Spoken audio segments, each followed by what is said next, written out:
Good afternoon and welcome to NTV News. I'm Siksha Sharma. Let's take a look into the headlines first.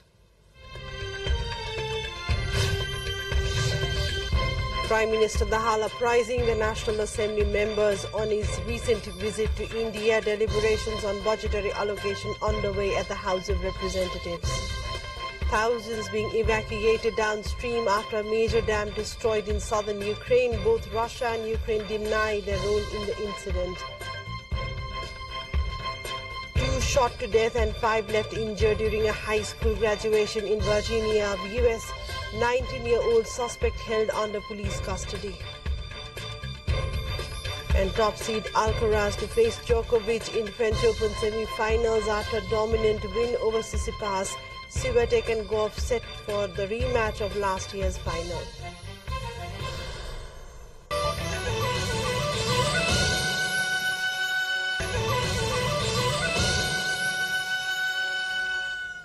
Welcome back to NTV News. Taking a look into news in detail now. Prime Minister Pushpakamal Dahal has addressed the meeting of the National Assembly and spoke about his recent visit to neighbouring India.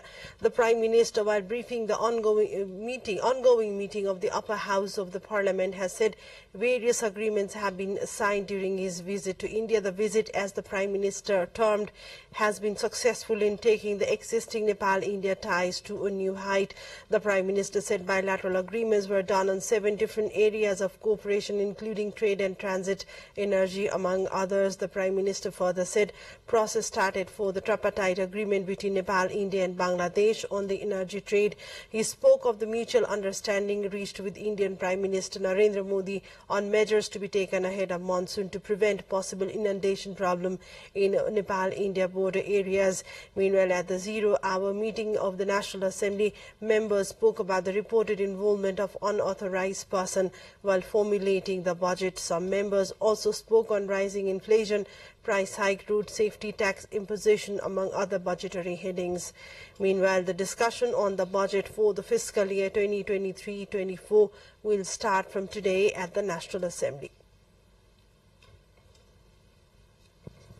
Meanwhile, the House of Representatives is continuing general debate on the revenue and expenditure estimates of the upcoming fiscal year. In the ongoing discussion, the members of Parliament speaking on different headings of the budgetary allocation and said attention should be paid in creating employment as well as appropriate use of local resources. They also stressed that priority should be given to agriculture sector for the country's economic prosperity. The lawmakers also stated that the budget should give priority to industry, agriculture, tourism, road infrastructure development and disaster management. The House of Representative members suggested adopting a policy to increase export and decrease imports, as well as to cut the salary of high-ranking government officials by some percentage to reduce general expenditure. The Sudur Paschim provincial government is unveiling its policy and programs for the upcoming fiscal year today. Interior Affairs and Law Minister Prithvi Bahadur Singh stated that the policy and programs for the upcoming fiscal year 2080-81 will be presented in the meeting of the Provincial Assembly at 4 p.m. today. It is learned the Council of Ministers will approve the government's policies and programs today itself and submit it to the Province Chief Devraj Joshi.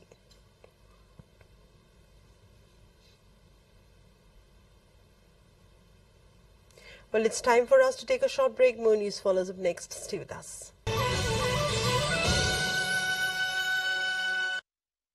Welcome back to NTV News. We take a look into further developments in the international front now, where thousands of people are being evacuated downstream of a major dam which has collapsed in Russian-held Ukraine. Both Russia and Ukraine said it was an intentional attack by the other's forces.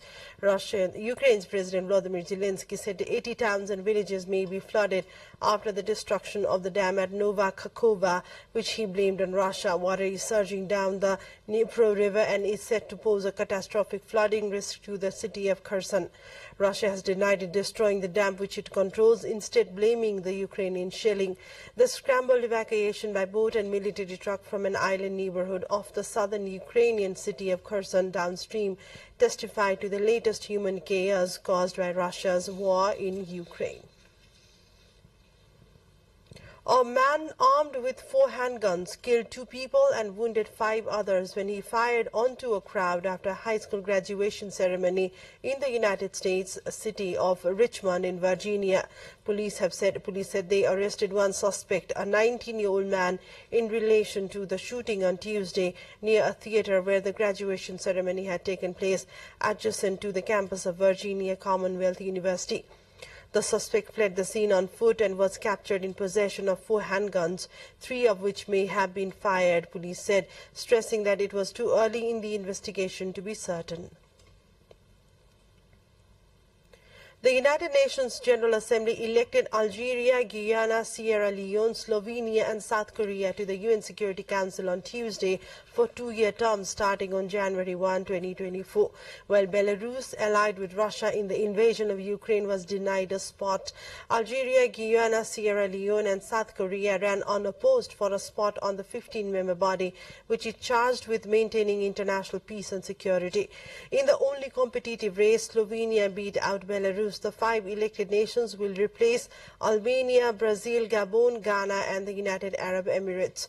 The Security Council is the only UN body that can make legally binding decisions, such as imposing sanctions and authorizing the use of force. It has 5 permanent veto-wielding members: Britain, China, France, Russia and the United States. Time for yet another break. Stay with us. Welcome back. We take a look into further international developments. So Pakistan's Prime Minister Shahbaz Sharif is optimistic the country will be able to finalize a critical loan deal with the International Monetary Fund IMF this month. Sharif spoke this while on a visit to Ankara to attend Turkish President Recep Tayyip Erdogan's inauguration after his recent electoral win. The Prime Minister's statement came as Pakistan seeks the immediate release of $1.1 billion, part of a $6.5 billion bailout package the country signed up for in 2019.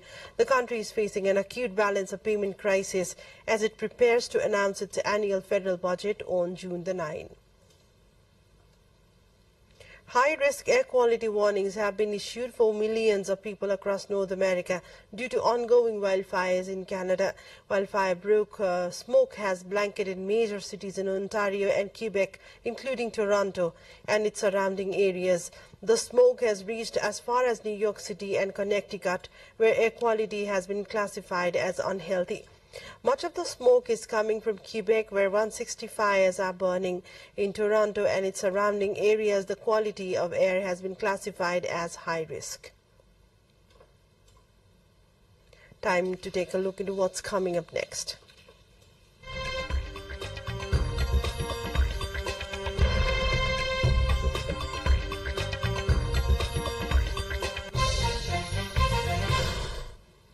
In the sports update.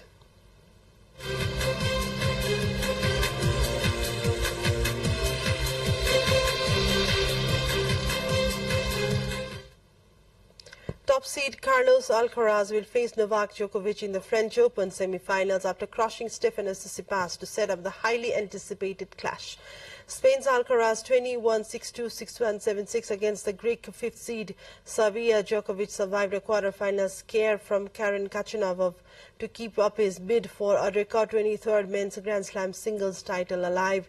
In women's draw, world number 1 Iga Swiatek will face 6th seed Coco Gauff in the French Open quarter-finals on Wednesday in what is a rematch of last year's final. The winner will face either Brazil's Beatriz Haddad Maia or Tunisia's Ons Jabeur in the French semi-finals. Ballon d'Or winner Karim Benzema has agreed terms on a 3-year deal with Saudi Arabian champions Al Ittihad after leaving Real Madrid. French striker Benzema, 35, won 25 trophies, including 5 Champions Leagues and 4 La Ligas in 14 years with Madrid, but they agreed to let him leave his contract a year early. He scored 354 goals for Real, second only to Cristiano Ronaldo. Ronaldo, who hit 450 Real goals, plays for another Saudi club, Al Nassr. Al Ittihad are managed by former Wolves and Tottenham boss Nuno Espirito Santo. That was the wrap-up of the sports update. We take a look into the headlines as a reminder of the top stories.